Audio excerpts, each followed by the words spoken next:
For those of you new here, my name is Catherine and I'm here to talk about books.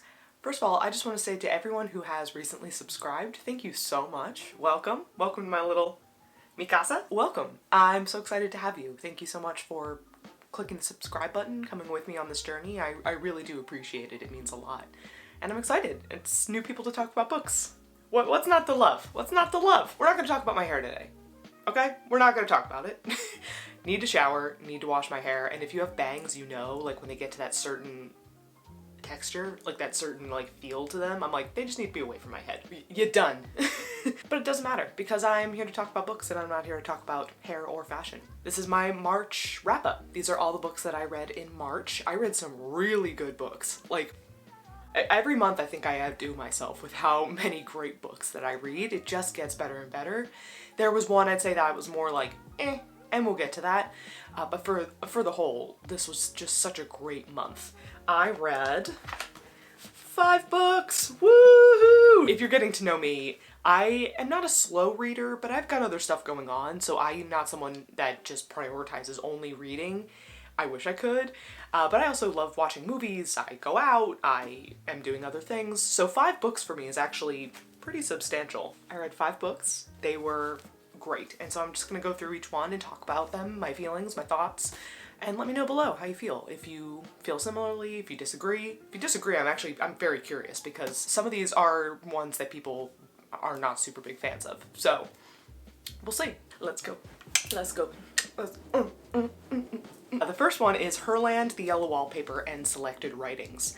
In my TBR, my yearly TBR video, I talked about how I wanted to read this book, and I was just kind of like, F it, let's do it. So I picked it up and I really enjoyed this. This is kind of hard to rate because it contains Herland, which is a very short novel by her, and then it has selected poems and selected short stories. I love a short story collection, but as anyone knows, some short stories are gonna be like, and some are gonna be like, they vary. So I find them to be very difficult to rate.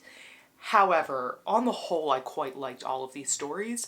The standalone, the one being The Yellow Wallpaper. It's no surprise to me that that is her most famous story. It makes so much sense because it is so excellent, like so good. I'll go into what Herland is about first and then I'll go into kind of like the highlighted stories that I really liked. Herland is about these 3 men. They're these kind of explorers. One is more of like the typical explorer man. One is a doctor, one is a sociologist, and they're kind of exploring these terrains and they're getting whispers that there's this land called, well, it's not called anything. They call it Herland because they start hearing whispers about this place that is only inhabited by women. It's this secluded place.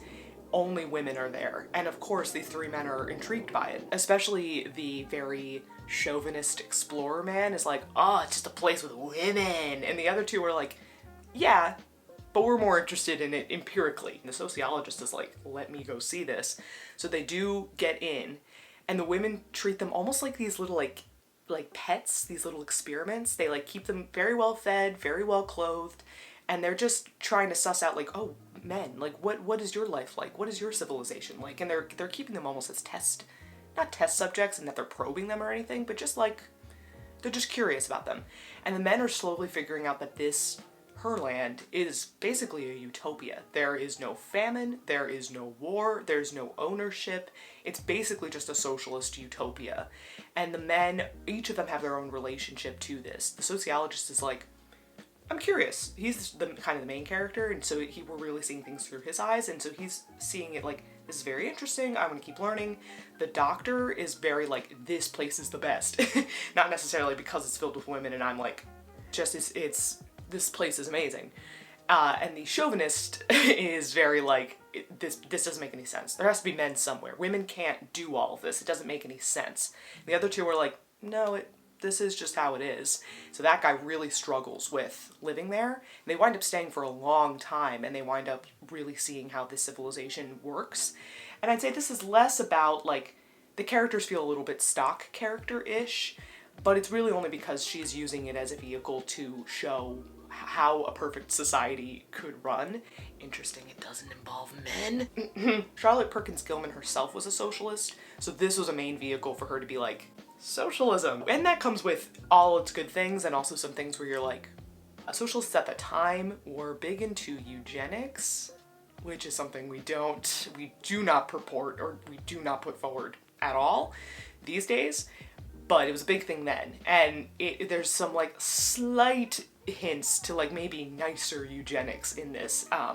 One of like the ruling ladies or leading ladies, they're talking about childcare and raising children, because being a mother in this place is seen as like one of the best things and something to aspire to. But she kind of gently hints, she's like, if there's someone who isn't really meant to be a mother, we just gently guide her to go do other things and not become a mother. Which I feel like is Charlotte Perkins Gilman, like, gently being like, some people shouldn't have children. So I saw that and I went, interesting.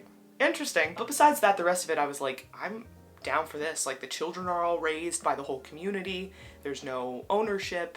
Everybody kind of works, like, has a job that helps benefit the rest of the community. And honestly, I'm sitting there going, yeah, like, that sounds pretty good to me. It was very interesting. It was very, very interesting. It was more of like a thought-provoking type story, more so than I was like emotionally attached to anybody. But I like those stories. I like things like that, if it's just getting the cogs working up here. Then there was the yellow wallpaper.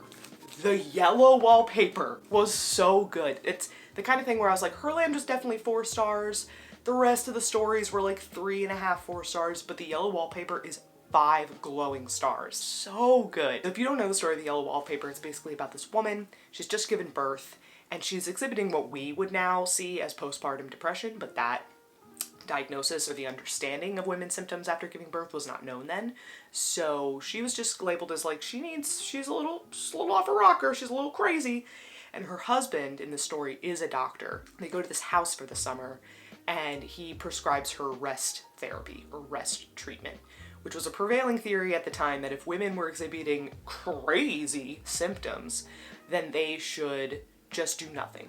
Go into a room, don't do anything, don't write, don't read, do not exert your brain or your energy for anything, just rest.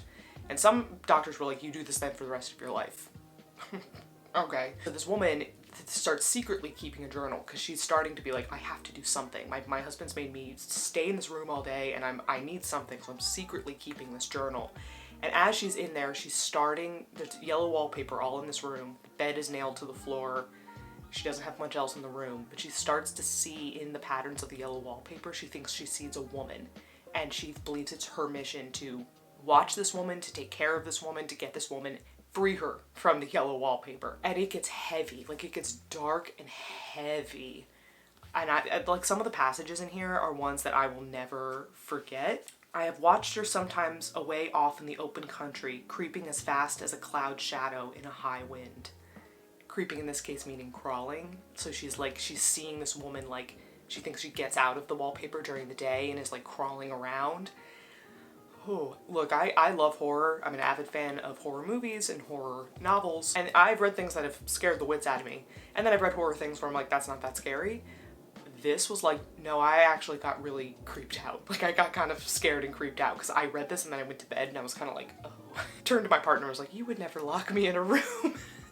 You'd never lock me in a room, right? And he was like, no, what are you talking about? And of course not. What's fascinating about the story, she wrote it because she herself experienced very similar things. She gave birth to her daughter, whose name was Catherine, by the way, and was not feeling well. They brought in a doctor and he prescribed rest theory and she did it and she thought she was literally losing her mind. And so she wrote this story as a way to be like, this thing that we do to women is completely messed up. And her mission actually was to get that particular doctor to stop prescribing that treatment.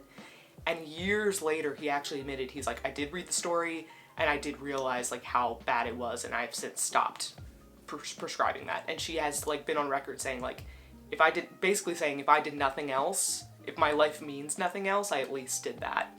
And that to me is like it's so empowering. By making this like very beautiful piece of literature that was very like atmospheric and creepy and just so well written, but she was able to make at least that little bit of a change. That one doctor's perception was changed and he went, actually, I'm not gonna do this anymore. That's incredible. But yeah, those were the 2 standouts, was Herland and Yellow Wallpaper, hence, I mean, that's why they highlighted it in the title. The rest of the stories were good. It was a way for her, again, to just put her ideas into stories, and so some of them were well crafted, some of them I was like, alright, stuff is a little bit lacking here, but all of them were hitting the nail on the head a little hard because she's just trying to drive home her point. So I was like, I get you. Like, I get what you're talking about here. It's another story about another socialist utopia. Like, I get it. So some of them, after a while, I was like, okay, we're feeling a bit repetitive. But on the whole, like, they're all very well written. If you're going to get any collection, or if you do want to get the Yellow Wallpaper, I do recommend getting this copy. Because again, if you just want to read the Yellow Wallpaper, you could just read the Yellow Wallpaper and be done. I'm going to highlight any stories. I liked The Chair of English. I liked His Mother. His Mother was really cool, actually. Dr. Clare's Place was cool because it showed like how mental illness could be treated. Overall though, Charlotte Perkins Gilman, I'm so glad I read this because I really got to know her way ahead of her time. This woman was leagues beyond everybody. So, highly recommend. This particular edition, Herland, the Yellow Wallpaper, and Selected Writings. This was very good. This one, 5 stars. 5 stars, no cap, for real. Bussin', so good. I feel like I'm like that Lady Gaga clip of her being like, never been done before, brilliant, excellent. I picked this up because it's such a winter book and we were leaving winter and I was like, I don't think I can go another year without reading this because I just want to get to it so badly. Every cover of this book has snow imagery, there's snow descriptions and a snow setting throughout the entire thing, so I was like, I have to read this book before the winter gets out. It's Ethan Frome by Edith Wharton. Yes. I loved this so much. I'm already a big Edith Wharton fan.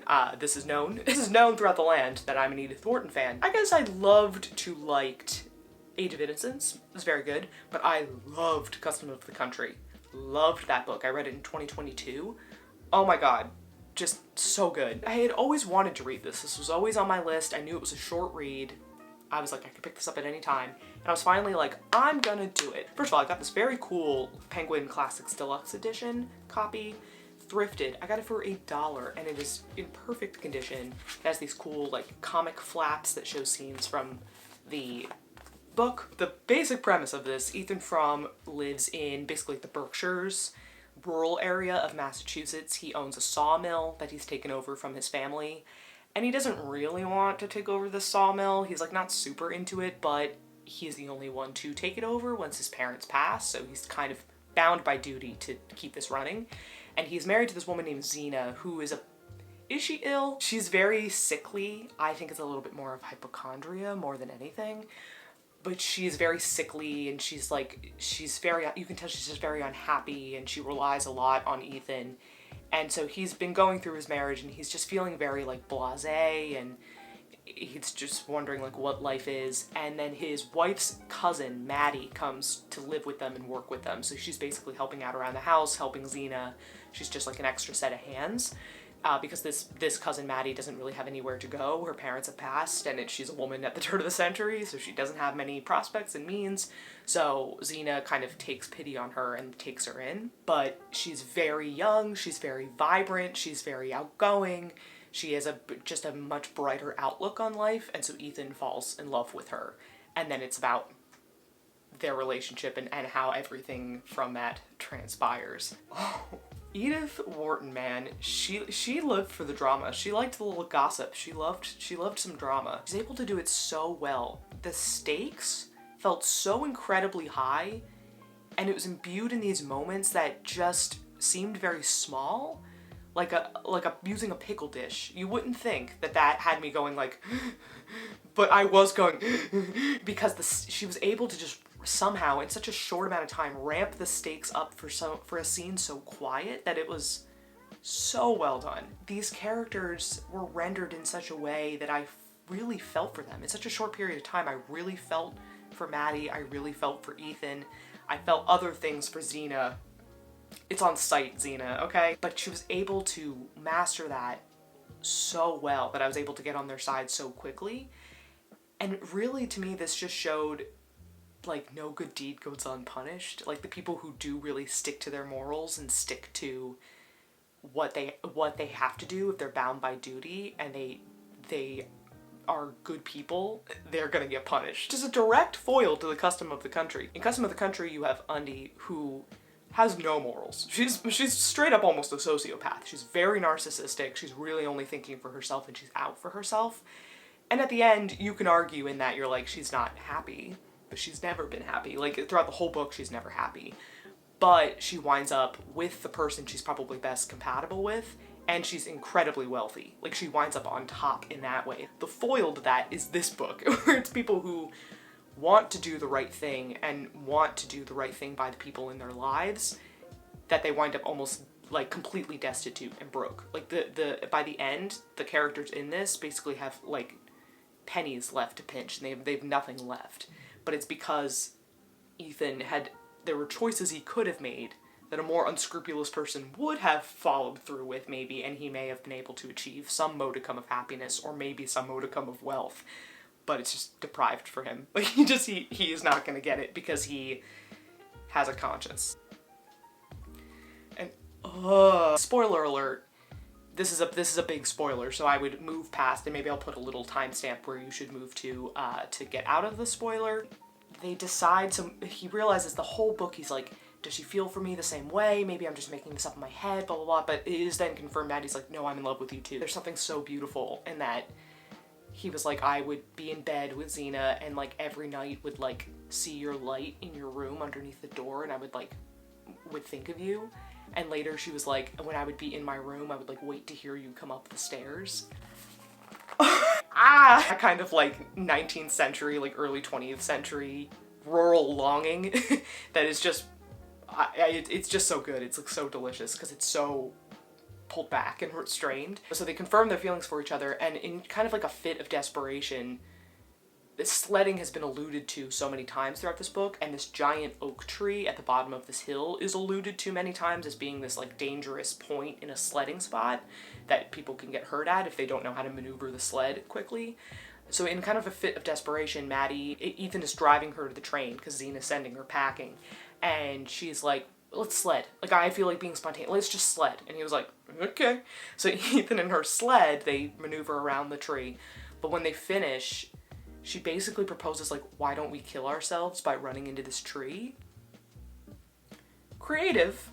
She's creative. I'll give her that. They do try it, but the result is that they both get injured pretty badly. And in the beginning, it alludes to, like, Ethan, like, walking around with a limp. So we can assume it's from that. And Maddie becomes basically, what I can deduce, she becomes kind of either paraplegic or she becomes an invalid. Her personality, I think she had like a frontal lobe thing, like her personality kind of changes, and she's never quite the same. And at the end, it just turns into Ethan having to support both Maddie and Xena living at the house, both as two invalids, which you can read it as Xena being like, I can take her back in, even though I know that these two had a little fling going on.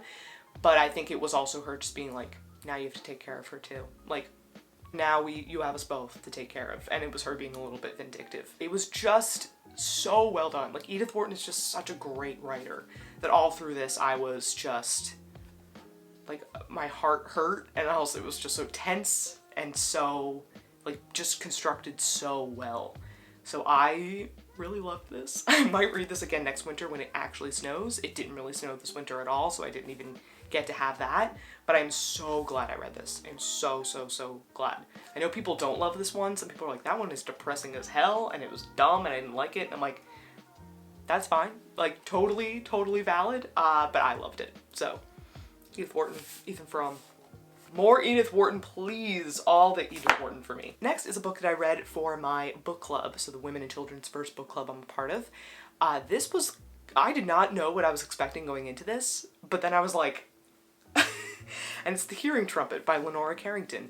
This is a wild ride. When I tell you wild, how do you even? This is about an old woman named Marion. She lives with her son and her daughter-in-law, and they are like kind of fed up with her being around the house. They think she's senile.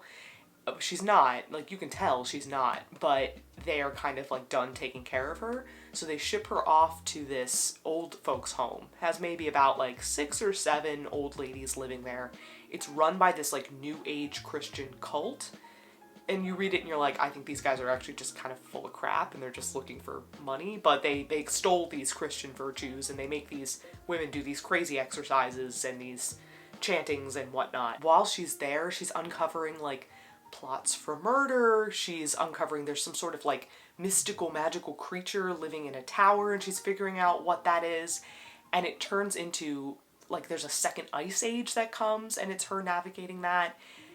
And with all of these new people, they overthrow the guy who was running the place, and they come into their own. Like, they come into their own as this, like, coven, basically. It's almost about witches.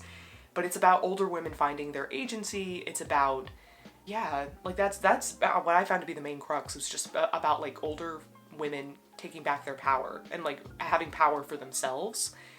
And it was just so magical. Like, this was so magical and mystical. Just the imagery that was in this was unreal. Like, when they talked about what finally was released from the tower, like, the image of that was just like, Leonora Carrington is a British painter. So she was British, but she lived actually a lot of her life in Mexico City. And her paintings are super surreal. She was one of the female surrealists. She was dating Max Ernst, who was a very famous surrealist, who was like twice her age. So she was like really fully in that world, and her paintings, if you haven't looked up her paintings, look them up. They're so cool.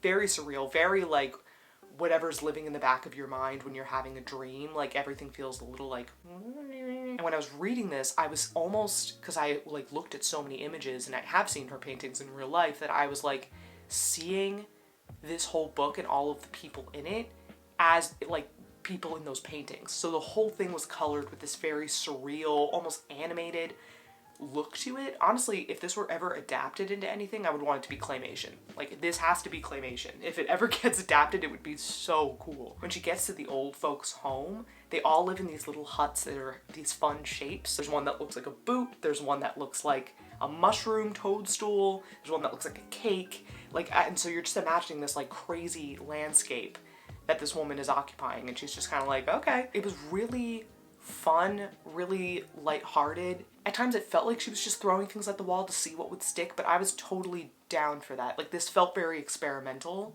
and less so like, I'm here to make points about XYZ. Yes, there was the point of like, older women deserve to be the masters of their own ship. That's definitely a point that's being made. It's kind of the opposite, actually, of Charlotte Perkins Gilman, where a lot of that was about ideas being put forward, and everything in the story is serving to be a vehicle for those ideas. This one is way more just like, just enjoy the crazy writing and all the crazy stuff that's happening, and just enjoy the ride. And there were people in my group who were like, I've never read anything like this. I like felt very strange sometimes about this. I was just like, I let go of all control, and I just was like, this is the world I'm in right now, and I'm loving it. There's also a crazy like side plot that goes for like 50 pages about this nun.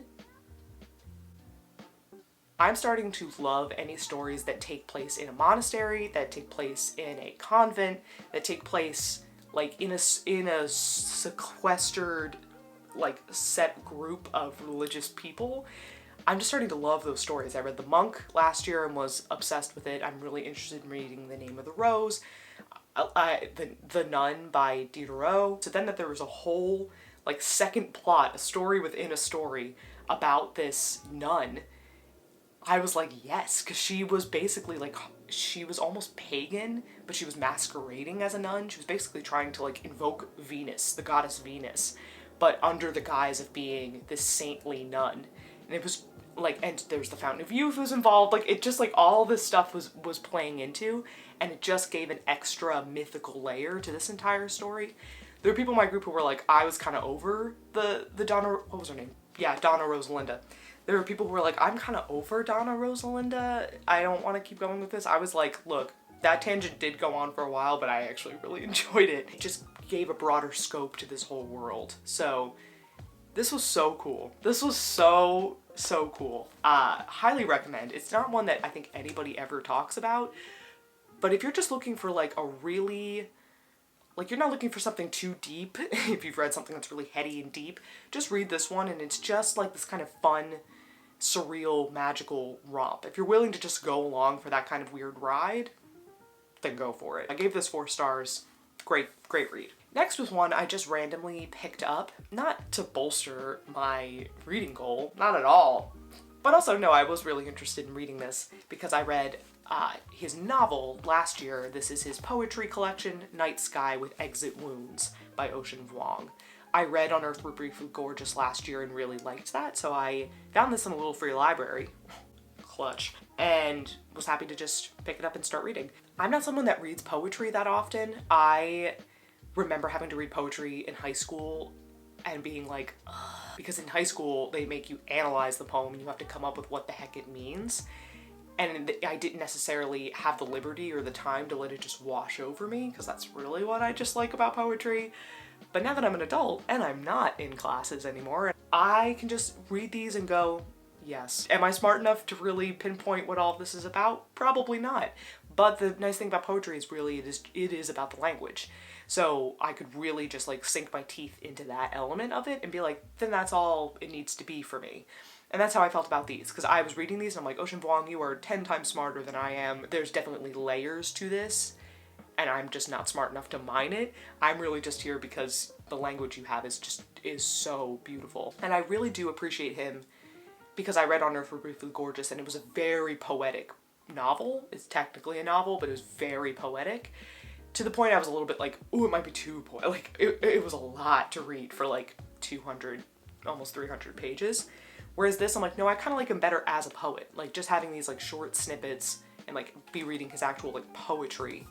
I think I preferred reading him as a poet rather than a novelist, but that doesn't discount him as a novelist at all. A lot of these poems, at least what I could discern, because again, I think there's just so many layers and I don't know if I can necessarily mine them all.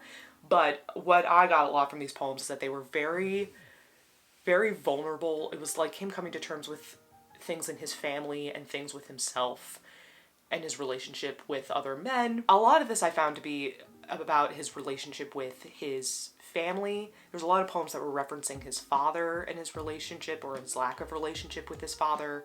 Some poems about his mother. On Earth We're Briefly Gorgeous is definitely more an ode to his mother, but there was poems about that in here.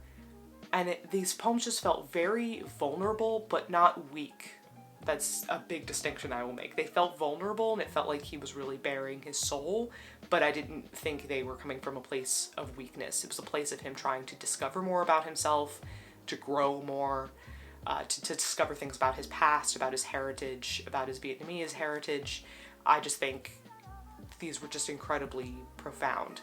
And just some of the lines in these are things that I'll never forget. So it's in the poem, "To my father / to my future son." And this line, I just think about this now all the time. "From men, I learned to praise the thickness of walls. From women, I learned to praise." Just something like that. I'm like, no, like that's not a way I would ever put it or think about it, but that is something in itself to think about. To highlight any of these poems in here, there were so many good ones. It's hard to pick which ones I really did love. I really loved Always and Forever, which deals with like finding a gun in a box. The Gift, which is about his mother. Because It's Summer. I just like the language in this just like rolled off the tongue really well, especially if you read it aloud. "You ride your bike to the park bruised, with 9 p.m. the maples draped with plastic bags, shredded from days the cornfield freshly raised, and you've lied about where you're going. You're supposed to be out with a woman, but you can't find a name for her, but he's waiting in the baseball field behind the dugout." Like, it just like flowed so beautifully. I really loved that one. "To My Father, to My Future Son" is definitely one. Notebook Fragments I loved, because if this poem is truly just like things he took from, like random thoughts he took from his notebook and stitched it all together, it was so cool. Because some of them just seemed really out of pocket and strange, but he was still able to move it in such a cohesive way that it did feel like one poem. Note to self, if Orpheus were a woman, I wouldn't be stuck down here. Note to self, meaning like he's almost like he's speaking as Eurydice. Note to self, if Orpheus were a woman, I wouldn't be stuck down here. You don't think I'm chewing on that? Like, I will be chewing on that for a long time. I wouldn't be stuck down here because maybe Orpheus wouldn't have looked back, which then condemned Eurydice to stay in the underworld. What does that say about men? So much about gender politics, and gender is imbued in these poems as well. I don't know how famous any of these are in relation to one another, but I think this one is very famous. Someday I'll Love Ocean Vuong is the name of the poem. Just this whole poem is so amazing. "Ocean, ocean, get up. The most beautiful part of your body is where it's headed. And remember, loneliness is still time spent with the world. Here's your room with everyone in it. Your dead friends passing through you like wind through a wind chime. Here's a desk with the gimp leg and a brick to make it last. Yes, here's a room so warm and blood close, I swear you will wake and mistake these walls for skin." excuse me? Excuse me. Basically saying like, you've got everything you need, now go. Oh, I'm getting chills. It's so good. Yeah, I gave this 4 stars. This was excellent. Didn't give it 5 stars because I don't think, if I give a poetry book 5 stars, I think those poems like are ones that like are with me and sit with me for so long. And I don't know if that necessarily is the case with this book. Again, I had those moments where I was like, oh, but I don't think I've like taken these on as like personal poems like I have with other poets in the past, which might be a video I make, but I'm trying to get more into poetry, and I think this was a very good way to do so. So, ugh. And now we come to our last book. I actually finished this last night in time to make this video. We're technically at the very end of March right now, but I know I'm not going to finish any other books before the end of March, so that's why we're doing it today. I finished this book last night. I didn't really like it. No, like, I shouldn't say that. I liked it. I didn't love it. There's no way I loved it. Usually a 4 star is like, oh, I loved it, to like, I'm obsessed with it. I gave this 3 stars. Why I gave this 3 stars? The beginning, I was definitely invested. In the beginning, I was in it, probably for the first 100 pages, and then it just kind of fell off for me. Basically, this book is about Ka. He's an exiled Turkish poet. He's been living in Germany for years, but he goes back to Turkey, to this very isolated town. It's kind of on the border of Turkey, near Armenia, called Kars. So there's Ka the poet, but Kars is the name of the city with a K. And he goes there, and he's there under the pretenses that he's serving as a reporter. There's been a wave of girls in this town who have been committing suicide. So he goes there to kind of investigate that, but he's not actually really there for that. A friend of his, or like a loose friend of his, had this really beautiful wife. They're now divorced, and so Ka's kind of like, I'm interested in the wife. I'm like interested in seeing this woman again and seeing this ex-wife, because maybe I want to make her my wife. And so he gets there and he does fall head over heels in love with this woman. But while he's there, he also is just kind of like, he's moving through the streets of Kars, and like random people just want to speak with him. Like these young religious boys want to speak with him about his feelings. A Islamist fundamentalist who's like leading a lot of resistance against the state wants to speak with him. Like everybody wants his ear and wants to talk with him about things. And this book is ultimately a very political novel about, I think, Turkey's struggle with identity. It's Turkey trying to figure out, do we align ourselves with Western ideals and Western values? Do we try to become part of the EU? Or are we something else? Are we more Eastern and we need to align more with Islamist fundamentalism, or be more of a religious state? And so it's about Turkey kind of having that identity crisis, and it's told through the eyes of the people in this city and this poet who's left, who was there, has left, and is always just being accused of either being like too aloof and too secular, but then also being like one of us, like a voice for us. The ideas in this were very interesting, like the ideas that were being brought up, and there were some really great things to it. To make it very obvious, on page 259, the narrator who's telling the story of Ka and this whole thing is actually Orhan Pamuk, which I found to be actually interesting. But he says, "Here, perhaps, we've arrived at the heart of our story. How much can we ever know about the love and pain in another's heart? How much can we hope to understand those who have suffered deeper anguish, greater deprivation, and more crushing disappointments than we ourselves have known? Even if the world's rich and powerful were to put themselves in the shoes of the rest, how much would they really understand the wretched millions suffering around them?" So it is when Orhan the novelist peers into the dark corners of his poet's friend's difficult and painful life. How much can he really see? And I mean, he did name it saying like, this is the heart of the book, but I think it is underneath what all these conversations are. So there's people who really want it to be more of a religious Islamist state. There's people who want it to be more of a secular, westernized state.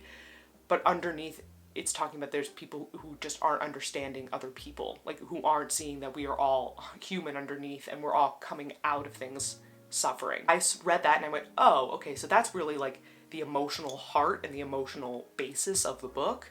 But then there's all this political talk on top of it. And so I got that, but something can be interesting and you still just don't care.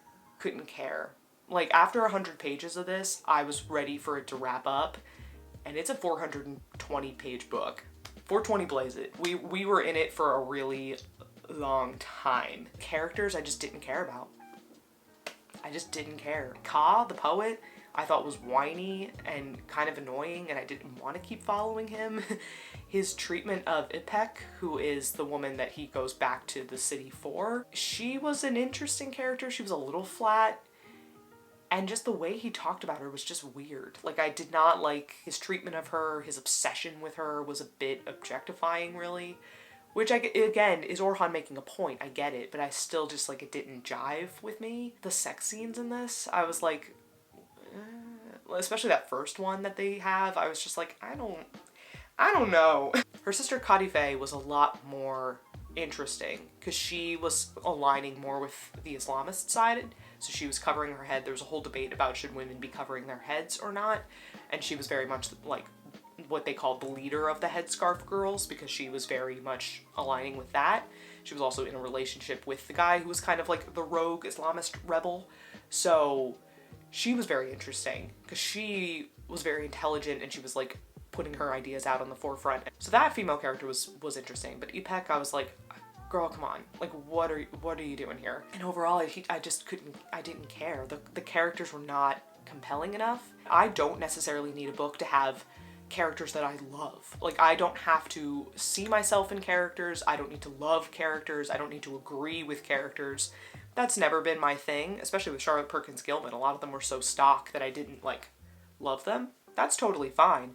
But I think to humanize these ideas that he's putting forward, I think he needed me to care a little bit more about them than I did. I just didn't care. And I found by the time I was done, because I was reading like the last 50 pages last night, I was just going like, come on, end it. I think this book is entirely too long. I think he could have done a 250, 300 page book and accomplished everything he had to. Also because, let's just say, everything in this book happens over 3 days. And look, I can suspend disbelief. There's books that happen over the course of a day, there's books that happen over a course of an hour. And depending on how it's structured and how it's written, I can totally believe that. Mrs. Dalloway by Virginia Woolf is a perfect example. That book takes place over a day, but I fully believe that it takes place over a day. It goes very introspective instead of being a lot of the action happening outside, so it's a little bit more believable. But so much happened to this poet in 3 days. Everybody in town wanted to talk to this man, was bringing him to secret locations, was finding him in all the coffee shops. Like, I get if it's a small town, but like, come on. Like, it just seemed like too much was happening in 3 days that I was like, I don't believe it. I'm sorry, I don't believe it. And I'll admit, too, there were probably things in here that went completely over my head. I do not profess to be the smartest person. I have no degree in literature. Let me just put that out there now.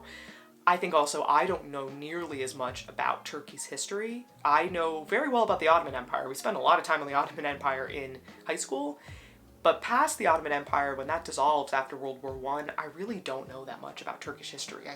I'll profess my ignorance. I don't know. I do know that they have had this struggle of like, do we align ourselves with the West or the East? Like, where are we? I know that's been a thing, but I don't know the complexities and the real intricacies of that I think would really inform this book. I'm sure if you're Turkish, this book is gonna hit completely different, obviously. But it just didn't hit me. I just couldn't care. I didn't care. And honestly, when Ka left, I was like, see ya. Like, bye. I won't give any spoilers just because I don't feel like talking about it anymore. Also, unfortunately, it's been a very warm winter in Chicago and it never snowed, but there is constant snow imagery because it snows the whole 3 days over the course of this book. Now, that's kind of sad. Maybe I would have liked it better if I was like sitting by the window and being like, ah. There was no snow. So, yeah. Also, it just repeated itself over and over again. Like, sentiments were repeated over and over. I'm like, I get it. Let's move on. It just felt a little bit overkill and a little boring. So, this is 3 stars for the ideas of it. Some beautiful writing, really some beautiful passages, and then the rest of it, I just don't care. This was kind of a long one, but I read so many good books, I just wanted to keep talking. So, thank you if you've come to the end. Those are the books I read for March. They were pretty fab. Except for one. But that's just how it is. You're not gonna like them all. So yeah. If you got to the end, like, comment, subscribe, share it, do whatever you'd like. I will be back for another video soon. I'll be talking about books, and until then, have a good day. Bye.